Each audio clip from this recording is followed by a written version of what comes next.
மாணிக்க தாகூர் இருக்காரு, ஜோதிமணி அதுல பங்கு வேணும், இதுல பங்கு வேணும்.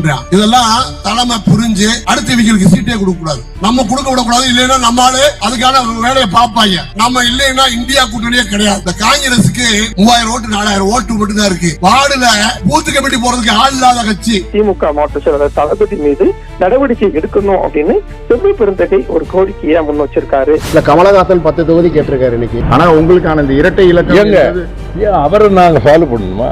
I am in politics for the past 62 years. He is a new entrant. இன்று திருச்சியில் சமத்துவ நடைபயணத்தை துவங்குகிறார் மதிமுக பொதுச் செயலர் வைகோ. இதனை துவக்கி வைக்கிறார் முதலமைச்சர் மு.க. ஸ்டாலின். இந்நிலையில் அந்த நடைபயணத்தை புறக்கணிப்பதாக தமிழக காங்கிரஸ் கமிட்டி தலைவர் செல்வபெருந்தகை தெரிவிக்கிறார். திருமாவளவனா இருக்கட்டும், வேற எந்த சாதி தலைவராக இருக்கட்டும், அரசியல் அவரை விட சாதிக்காக போராடுற தலைவர் விட்டுருங்க.